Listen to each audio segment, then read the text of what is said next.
Oil ట్యాంకర్ల డ్రైవర్లు విరామం ఇచ్చారు. హెచ్పీ, బీపీసీ, ఐఓసీ ఆయిల్ కంపెనీలలో పెట్రోల్, డీజిల్ నింపుకొని ట్యాంకర్లు బయలుదేరాయి. మరో గంటలో బంకులకు ఆయిల్ ట్యాంకర్లు చేరుకోనున్నాయి. రాత్రి వరకు అన్ని బంకుల్లో యథావిధిగా పెట్రోల్, డీజిల్ నిల్వ ఉండే అవకాశం కనిపిస్తోంది. అయితే పెట్రోల్ బంకుల్లో రద్దీ ఇంకా కొనసాగుతూనే ఉంది. పెట్రోల్, డీజిల్ కోసం బంకులకు జనం క్యూ కట్టారు. పెట్రోల్ బంకుల దగ్గర వాహనదారులు గొడవలు పడుతున్నారు.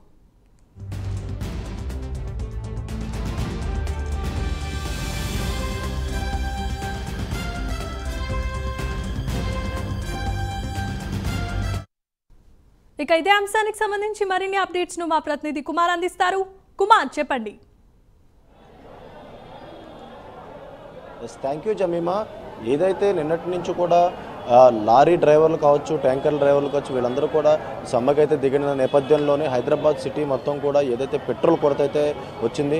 ఎందుకంటే మెయిన్గా చూసినట్టయితే ఈ ట్యాంకర్లోని హైదరాబాద్ సిటీలోని మెయిన్గా పెట్రోల్ బంకుల్లో ఈ ట్యాంకర్లో అయితే పెట్రోల్ అయితే సరఫరా చేస్తారు. అలాగే డీజిల్ కూడా కంపెనీస్ నుంచి వచ్చి ఇక్కడ పెట్రోల్ బంకుల్లో నింపుకొని వెళ్తారు.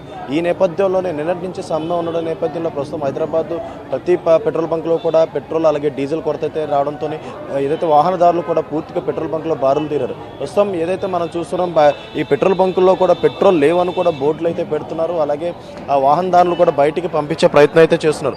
మొత్తానికి ఏదైతే కేంద్ర ప్రభుత్వం ఇటీవల చట్టాల్లో సవరణ చేసింది, అందులో హిట్ అండ్ రన్ కేసు ఒకటి ఉండడంతో గతంలో ట్రక్కులు అలాగే లారీలు, బస్సులు, కార్లు ఇలా ఏ వాహనమైనా యాక్సిడెంట్ అయితే అది హిట్ అండ్ రన్ కేసు అయితే పోలీస్ స్టేషన్లోనే బెయిల్ వచ్చేది. అదేవిధంగా శిక్షలు కూడా తక్కువగా ఉంటాయి. కానీ ఈసారి చట్ట సవరణలో సుమారు 10 లక్షల జరిమానా అలాగే 10 ఏళ్ల జైలు శిక్ష అయితే విధించడం కూడా ఉంది. ఈ చట్టాన్ని ఇలా చేయడంతో ప్రస్తుతం ఏదైతే లారీ డ్రైవర్లు కావచ్చు, ట్యాంకర్ డ్రైవర్ కావచ్చు, ఈ చట్ట సవరణ సరికాదని చెప్పి కూడా పూర్తిగా ఏదైతే నిరసన తెలుపుతూ కూడా ప్రస్తుతం సమ్మెకైతే దిగడం జరిగింది. అలాగే ఏదైతే హైదరాబాద్ చూసుకున్నట్టయితే పూర్తిగా వాహనదారులు అయితే పూర్తిగా పెట్రోల్ బంకులకు అయితే వస్తున్నారు.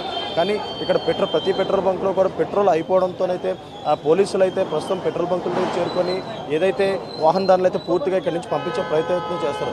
కానీ మనకున్న తాజా సమాచారం ప్రకారం ఏదైతే ఈ లారీ డ్రైవర్లు కావచ్చు, ట్రక్ డ్రైవర్లు కావచ్చు, వీళ్ళందరూ కూడా సమ్మెని విరమించుకున్నారని కూడా మనకు తాజాగా సమాచారం అయితే అందుతుంది.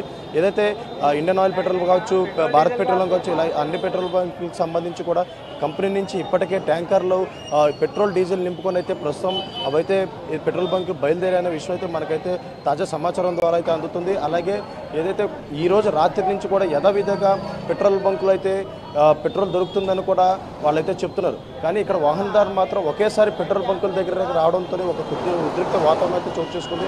వెంటనే పోలీసులు కూడా అప్రమత్తమై ప్రతి పెట్రోల్ బంకు దగ్గర కూడా పోలీసులు అయితే చేరుకొని వాహనదారులు అయితే పంపించే ప్రయత్నం అయితే చేస్తున్నారు. కానీ ప్రజలకి ఒకటే సూచన చేస్తున్నారు, ఈ రోజు అర్ధరాత్రి నుంచి కూడా మళ్ళీ యథావిధిగా పెట్రోల్ అందుతాయని చెప్పి కూడా ఇప్పటికే అధికారులు అయితే తెలియజేస్తున్నారు. వాహనదారులు కూడా ఎక్కడ ఇబ్బంది పడొద్దని చెప్తున్నారు. ఎందుకంటే హైదరాబాద్ సిటీలో చూసుకున్నట్టయితే మెయిన్గా ఉద్యోగస్తులు ప్రతిరోజు పెట్రోల్ బంకులో పెట్రోల్ పోయించుకుని వెళ్లాల్సి వస్తుంది. సో ఇదే విధంగా ఇప్పుడు ఏదైతే పెట్రోల్ కొరత ఉందా అని చెప్పిన నేపథ్యంలో ఏదైతే వాహనదారు ఒకేసారి పెట్రోల్ బంకులకు అయితే రావడం జరిగింది. ప్రస్తుతం ఏంటంటే ఈ మరికొద్ది సేపటి తర్వాత కూడా ఏదైతే ట్యాంకర్లు అయితే ప్రస్తుతం పెట్రోల్ బంకులకు అయితే చేరుకుంటాయి. అలాగే ఆ తర్వాత యథావిధిగా పెట్రోల్ అయితే వాహనదారులకు అందిస్తామని చెప్పి కూడా చెప్తున్నారు. Jemimah, thanks for the updates Kumar.